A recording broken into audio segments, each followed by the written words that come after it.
Welcome to 60 Goblins and One Brush with another Teclis lore video, this time about Morathi. I'm sending this from Spain, where I'm stuck at the moment because of a storm, but it's a nice place to be stuck in. So, Morathi is one of the most complex and fascinating characters in Warhammer AOS and fantasy. Not only did she survive the end times more or less unscathed, she is, apart from the gods and the Slann, the oldest living being in our Warhammer universe. The second oldest being her son Malekith, who is also Narian's son, the first king of the elves. Malekith will be in the next video, this series being mainly Teclis background lore preparing for the Lumineth, the spring.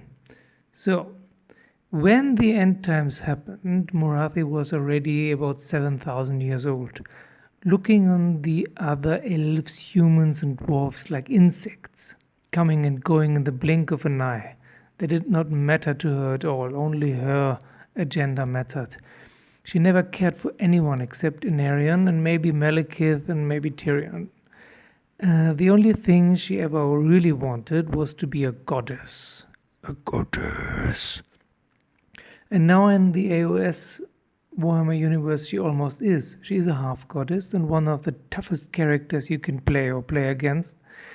Almost unkillable, except now you play Gotrek or one of the right Orok tribes. She wants to be a proper god, like Teclis and Tyrion and Malarian, and she might actually achieve it. In the Warhammer worlds, a mortal being can actually become a god, as you can see with Sigma and Nagash. And actual gods can die, like Cain. It is actually not very clear what a god is and what not. The Slann, for example, are godlike beings, but they do not count as such. Morathi is important in the Teclis lore, not because she is the most beautiful woman of all races of all times, which she was, and she knew how to use it for sure, but because she was working for the end times to come, for millennia. She wanted the world to end, because she knew that the death of an old world and old gods would bring about a new world and new gods. And she was right too. Only that she didn't make it into godhood again, which irks her mightily. She has a very strong will, and was and is the best manipulator of all beings, except maybe the 5 Chaos Gods themselves. She had made many deals with them, especially Slaanesh, who finally ate her soul at last, but she was the only devoured elf who made it out of Slaanesh's own soul. She impossibly survived somehow, or maybe she made a deal with Slaanesh, who knows. She is actually very much like Slaanesh, or like a keeper of secrets if you think about it, isn't she? Both Teclis and Morathi played a vital role during the end times, and both were and are powerful sorcerers beyond compare, with the exception of Caledon the Slann again.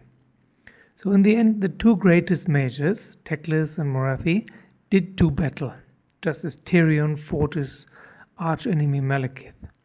Later, Teclis also fought Malekith, the latter being the third most powerful sorcerer at the time.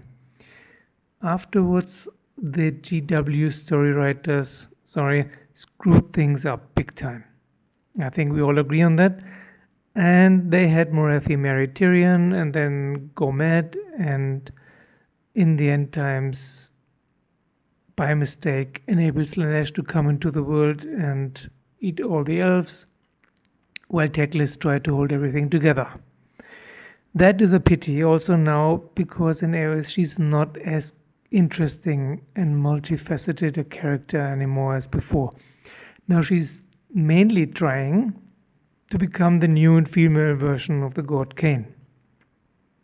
Why not? Just as Archeon is now trying to become the 6th god of chaos after the Horned Red already joined the Club Divine. So, that's it for today. Next up is Malekith, and hopefully some more Lumineth news very soon. Do us an honor by subscribing and hitting the bell.